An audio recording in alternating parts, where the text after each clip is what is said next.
O único momento em que fui caçar foi com meu pai quando eu tinha 11 anos.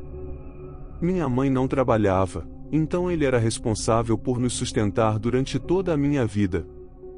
Ele trabalhava mais do que estava em casa. Quando ele finalmente percebeu o quanto eu cresci, como eu já estava moldado o suficiente para ser uma decepção aos olhos dele, ele estava bêbado na frente da TV, muito exausto para fazer qualquer coisa. Eu era pequeno para a minha idade. Eu ficava em casa lendo em vez de praticar esportes. Meu corpo era frágil, eu ficava doente com frequência. Quando ele finalmente olhou verdadeiramente para mim pela primeira vez, ele não reconheceu o filho que vivia em sua casa. Ele achou que a caça seria a resposta. Se eu caçasse algo, talvez eu me tornaria a pessoa que ele queria. Nunca passamos tempo juntos, mas caçar com meu pai parecia estar preso na floresta com um estranho. Que tipo de pessoa gosta de acampar? Eu estava perdendo alguma coisa? Quase fui devorado por insetos. O tempo úmido e nublado não os afastava, só me tornava mais miserável. Meu pai bebia de uma garrafa de aço que eu sabia que não tinha água dentro. Sem isso, ele não teria durado o dia. Não pegamos nenhum peixe no lago para o almoço no primeiro dia. Quando fomos para a floresta tentar caçar algo para o jantar, levamos alguma comida, mas não muita. Meu pai trabalhava duro, ele estava sustentando todos nós sozinho. Eu sabia que em breve seríamos 4. Minha mãe ainda não tinha contado a ele, e eu não tinha certeza de como ele reagiria. Rezei para que ela o deixasse, por mais insensível que fosse desejar isso. Poderíamos ir para a casa da minha tia, para que meu pai pudesse ficar sozinho e se aposentar em alguns anos, sem se preocupar em sustentar sua família. Mesmo sendo criança, eu podia ver o quanto seu trabalho destruía seu corpo um pouco a cada dia. Em minha mente, minha mãe não tinha sentimentos por esse estranho. Em vez de sair e brincar com os amigos do bairro, eu me preocupava com o futuro da minha família. Na floresta, encolhido, meu pai esperava que algo aparecesse à vista. Pela primeira vez, ele fez uma tentativa de conversar comigo e me ensinar coisas.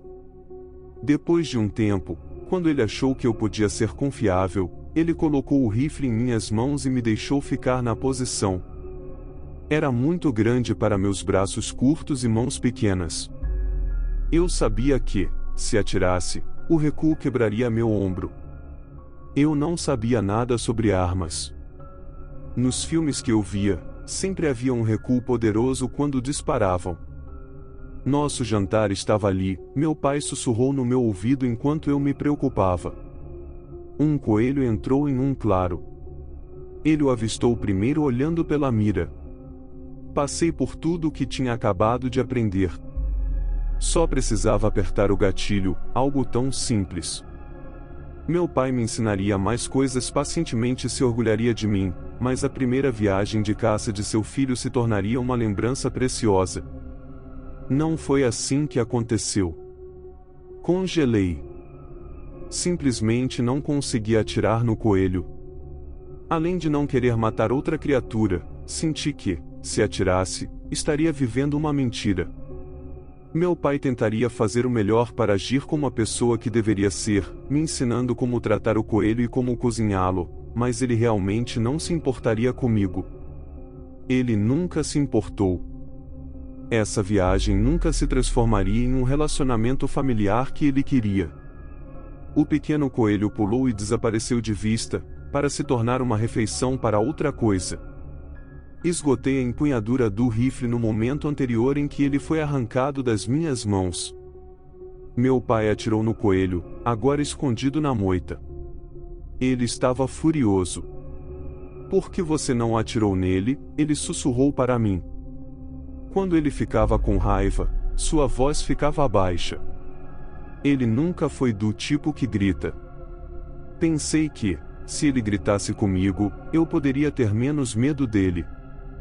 Sempre que eu tinha um pesadelo, ele era sempre o mesmo, meu pai sentado na sala escura, Olhando para a TV, fiquei na porta olhando para ele, apenas esperando. A espera me consumia. Odiava a espera. Queria que ele finalmente gritasse comigo. Eu não conseguia suportar mais um silêncio furioso. Volte para o acampamento, você é inútil. Essas palavras não deveriam ter tido efeito sobre mim. Afinal, esse homem não era realmente meu pai. Ele era um estranho. Ainda assim, senti meu rosto enrubescer de vergonha. Ainda não me arrependi totalmente de não ter atirado no coelho. Voltei para o acampamento, tentando me tornar útil. Juntei lenha, amarrei-a e fiz qualquer coisa que achasse que poderia deixar meu pai feliz. Ouvi o som de um caminhão estacionando bem perto, e meu estômago afundou ao pensar que ele poderia simplesmente me deixar ali. Mas nossos equipamentos custaram muito dinheiro. Ele deixaria o filho na floresta, mas não as coisas pelas quais trabalhará duro. Fiquei sozinho na tenda por horas. Levei um livro comigo, e já estava quase terminando quando meu pai voltou. Ele cheirava a álcool e fast food. Sabia que ele tinha ido à cidade jantar e beber sozinho. Eu tinha comido um cachorro-quente e um punhado de marshmallows. A situação estava bem para mim. O resto da noite ele passou ao lado da fogueira, em silêncio, bebendo sua vodka não tão escondida. A cena era idêntica à forma como ele passava o tempo em casa, sempre em silêncio, apenas olhando para a frente. Ele não estava absorvendo nada. Ficou do lado de fora, mesmo depois de anoitecer. Eu entrei em nossa tenda e tentei dormir, mas era impossível. Pensei em como as coisas mudariam quando meu novo irmão chegasse. Se eles alguma vez chegassem a esse ponto, eu temia que meu pai pudesse ter certeza de que ele não teria o suficiente para nos alimentar. Eu queria nada mais do que me afastar daquele homem, mesmo que, de certa forma, ele nunca tivesse feito nada comigo. Nada me assustava, nada me fazia sentir como se algo estivesse chegando em algum momento. Eu adormeci em algum momento, o barulho lá fora me acordou em meu estado sonolento. Eu me sentei e ouvi a voz de meu pai do lado de fora, implorando: leve-o, por favor, não a mim. Ele estava chorando. A mente que eu não conhecia nada estava chorando. Sua voz era fraca, como se estivesse longe, implorando e suplicando até que eu ouvi algo que me fez recuar para o canto da tenda. Finalmente, ele quebrou o silêncio, e o som que eu sempre temi veio. Ele gritava, e continuava gritando, como se sua vida dependesse disso. Eu encolhi os joelhos contra o peito, as lágrimas vieram aos meus olhos, mas eu não podia fazer nada além de ouvir. Os tiros do rifle ecoavam sempre que ele atirava, se ele errasse ou não. Todo o barulho levou apenas alguns minutos, mas pareceu anos. Finalmente, sua voz se afastou, como se estivesse sendo arrastado rapidamente. No começo, eu queria ficar dentro da tenda até de manhã. Eu chorei até que minha garganta doesse e meus olhos doessem. Quando minha crise de choro parou, decidi verificar se ele deixará cair o rifle. Eu precisaria de uma arma até poder sair. Depois de um tempo, eu zipei a tenda apenas o suficiente para olhar para fora. A fogueira moribunda não dava luz suficiente para ver. Eu precisava sair e encontrar uma lanterna. Saí cuidadosamente da tenda, ciente de cada som ao meu redor. No chão, vi que os cachorros quentes ainda estavam onde eu os deixara. Se meu pai fosse atacado por um animal selvagem, por que eles não os teriam levado também? Será que o cheiro atraiu algo e atraíram um homem adulto como uma refeição melhor? Não vi sinal do rifle, apenas pegadas na sujeira, onde meu pai fez sua última resistência. Senti-me doente, porque percebi que ele estava vindo em direção ao acampamento, em vez do caminhão. Quando ele foi puxado, ele tentou me salvar ou me usar como isca. Nenhuma das ideias me fez sentir melhor. Achei que o caminhão seria um lugar melhor para esperar até de manhã, então comecei a procurar a trilha em direção a ele. Parei quando ouvi uma voz: por favor, não eu. Parecia tão machucado e horrível. A última palavra foi sufocada, tornando-a difícil de ouvir, mas eu sabia que era meu pai chamando por mim.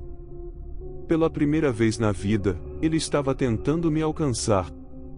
Abandonando a ideia do caminhão, virei e fui em direção à voz.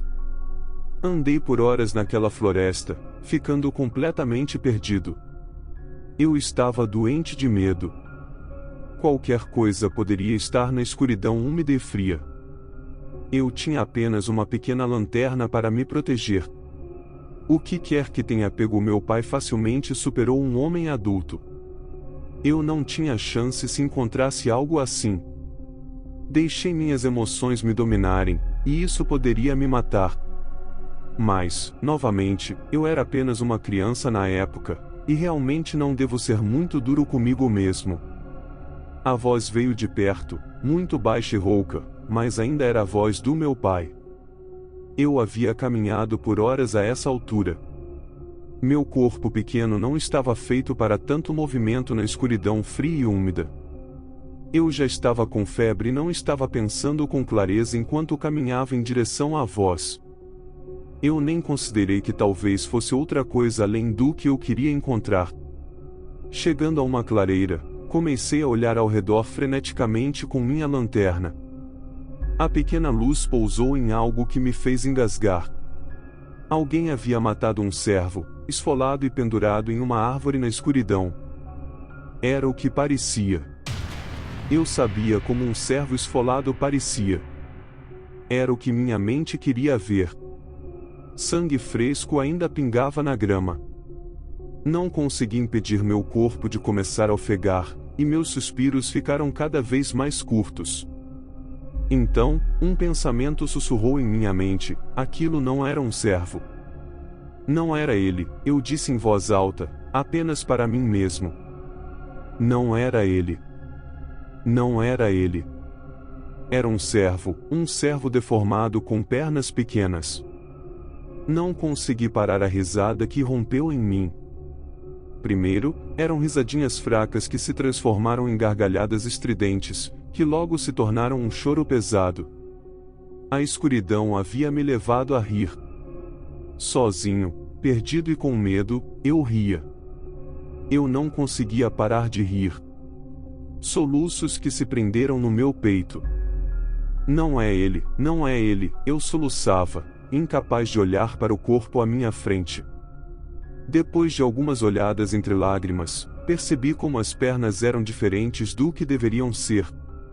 Eu ainda mantinha alguma esperança de que não fosse meu pai, esfolado e pendurado em uma árvore, porque o ouviu alguns minutos antes de entrar na clareira. A matança estava fresca, mas o esfolador demorou um pouco, mesmo que soubesse o que estava fazendo. Nos próximos momentos, vi por que minha esperança era infundada. Forcei-me a parar de chorar quando vi um rosto pálido na escuridão, do outro lado da clareira. O rosto olhou para mim através das árvores, logo além do corpo esfolado. Abri a boca para pedir ajuda, e nada saiu, exceto um soluço. Para meu horror, o rosto saiu das árvores com o resto do corpo aterrorizante. Eu não conseguia entender o que estava vendo, mesmo que a criatura de rosto pálido se destacasse na escuridão. Queria acreditar que ainda estava na minha tenda sonhando com tudo isso. O monstro era uma coisa de pesadelos, magro o suficiente para que eu pudesse ver cada osso em seu corpo. Tinha braços tão longos que andava sobre os cotovelos, com o resto dos braços dobrados para trás, acima da cabeça. A mesma coisa acontecia com as pernas, dobradas nos joelhos, com as pernas apontando para o céu. A coisa pálida me viu, seus olhos inumanos afundados em um rosto humano e plano, e ficou de pé. Pensei em correr, já que ela estava a alguns metros de distância, e, julgando pela forma deformada do corpo, duvidava que conseguisse se mover muito rápido. Consegui dar apenas um passo para trás quando ela ergueu um braço, os demais braços se esticando facilmente para cobrir a distância da clareira. Eu achei que não podia estender o braço inteiro porque estava dobrado para trás, mas estava enganado. Dedos retorcidos agarraram a frente da minha camiseta. Fui puxado para a frente, e chocado demais para fazer qualquer coisa. Levantando-me, encontrei aqueles olhos negros horríveis. O cheiro de respiração apodrecida quase me fez desmaiar. Eu era tão pequeno e fraco que não conseguia lutar contra esse monstro. Meu pai provavelmente estava morto, e ele me esfolaria e me comeria, e eu não poderia fazer absolutamente nada a respeito. A situação toda era tão sombria que eu me surpreendi com o que fiz em seguida. Comecei a rir de novo. As características do monstro se distorceram em uma expressão de confusão. Eu ainda ria até que as lágrimas voltassem aos meus olhos, e aquela coisa, seja lá o que fosse, me copiou. Eu ria, e minha própria voz ecoava de volta para mim. Rimos até que fisicamente não pude mais. Quem me dera ter uma explicação de como escapei daquela criatura. As memórias terminaram na escuridão naquele ponto. Me disseram mais tarde que eu havia sido encontrado em uma trilha para caminhadas uma semana depois, quase morto de fome. Mesmo depois que meu corpo se recuperou, minha mente não. Todos assumiram que eu tinha matado meu pai naquela floresta, e o evento apenas me destruiu. Eu gostaria de acreditar que a criatura que vi não era real. Não me lembro dos 2 anos após ter sido encontrado. Eu comia e dormia, sem fazer muito mais. Um dia, eu ri fracamente de uma piada que ouvi quando os médicos descobriram que eu reagia a qualquer tipo de comédia. Eles conseguiram me fazer rir e, aos poucos, me recuperei de uma nova normalidade. Lembro-me de ter visto aquele monstro na floresta. Depois, estava com minha mãe e minha nova irmãzinha, sem memórias no meio. Ainda não contei a ela sobre aquela criatura. Eles encontraram uma corda com o sangue do meu pai, mas não sabiam onde estava o corpo ou como subir na árvore para amarrar aquela corda. O caso ainda estava em aberto e permaneceria assim pelo resto da minha vida. Ainda quero avisar as pessoas sobre aquela coisa na floresta. Tenho certeza de que ainda está lá, esperando. Não sei por que me deixou ir. Talvez tenha agradecido por eu ter lhe dado a voz perfeita para atrair outros até ele. Se ouvir uma criança rindo no meio da floresta, não se aproxime. Esse é o momento de ir embora.